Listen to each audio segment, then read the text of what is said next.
નમસ્કાર દર્શક મિત્રો, આપણા શૈક્ષણિક વર્ષ 2025-26ની શરૂઆત થઈ ગઈ છે અને જૂન મહિનાની પણ શરૂઆત થઈ ગઈ છે. શાળાઓ પણ બધી ખુલી ગઈ છે. તો આપણે સૌ શાળા પ્રવેશોત્સવ અને કન્યા કેળવણી મહોત્સવની તૈયારીમાં લાગી ગયા છે. તો ચાલો આજે આપણે શાળા પ્રવેશોત્સવ અને કન્યા કેળવણી મહોત્સવ વર્ષ 2025 માટે કઈ કઈ તૈયારી કરવી અને શું ધ્યાનમાં રાખવું તેમના માટે વાત કરીએ. આ સિવાય પણ અમારી ચેનલમાં ઘણા બધા વિડીયો રજૂ થઈ ગયા છે, તે પણ તમે પ્લેલિસ્ટમાં જોઈ શકો છો. ખાસ કરીને જે તૈયારી આપણે કરવાની હોય છે એમાં સ્ટેજ ઉપરનો કાર્યક્રમ જે હોય છે, મંચ ઉપરનો કાર્યક્રમ જે એકાદ કલાક જેટલો 45 મિનિટ જેટલો હોય છે, મિનિટ ટુ મિનિટ અને ક્રમ પ્રમાણે, તેના વિશે આપણે વિગતવાર વાત કરીશું. તો કોઈ પણ શિક્ષક મિત્રોને મંચ ઉપરના સંચાલન માટેની જે કોઈ પણ મુશ્કેલી હોય તેઓ અમારો સંપર્ક કરી શકે છે. યુટ્યુબની ચેનલમાં તમે કોમેન્ટ કરીને અમને પૂછી શકો છો. જો તમારી પાસે અમારા સંપર્ક નંબર હોય તો તમે અમને વોટ્સઅપથી પણ મેસેજ કરીને કોઈ પણ મૂંઝવણ પૂછી શકો છો. અમે તેમના જવાબ આપીશું. અને વર્ષ 2024-25માં ઘણા બધા દર્શક મિત્રોનો સાથ અને સહકાર મળ્યો છે.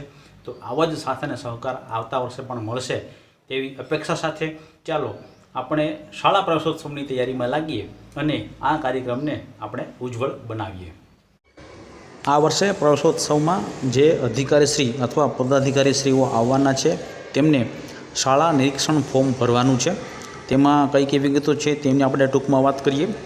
સૌપ્રથમ તો શાળાની પ્રાથમિક માહિતી આવશે, તાલુકો, જિલ્લો વગેરે, અને ત્યાર પછી ગયા ગુણોત્સવમાં આપણે જે કંઈ પણ શાળામાં ગ્રેડ મળેલા છે તે દરેક ક્ષેત્ર પ્રમાણે તેમાં માહિતી રજૂ કરવાની છે.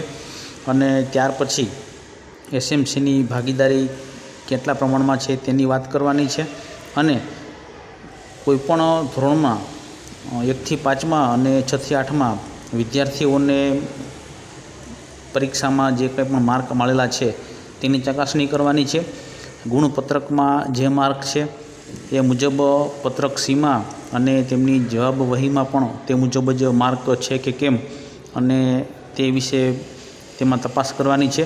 અને જરૂર પડીએ વિદ્યાર્થીઓને મૌખિક પ્રશ્નોત્તરી કરીને પણ તેની ચકાસણી કરવાની રહેશે. આ વર્ષ માટે આ નવું કાર્ય કહી શકાય.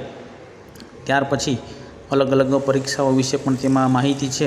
અને અંતમાં એસએમસીની ભાગીદારી કેટલી અને તેમાં કેટલા સભ્યો હાજર હતા અને તેમના માટેના જે કંઈ પણ સલાહ સૂચનો હોય તે વગેરે તમામ વિગતો 3 પેજમાં આ ફોર્મ ભરવાનું રહેશે. આ વર્ષ માટે આ નવું છે.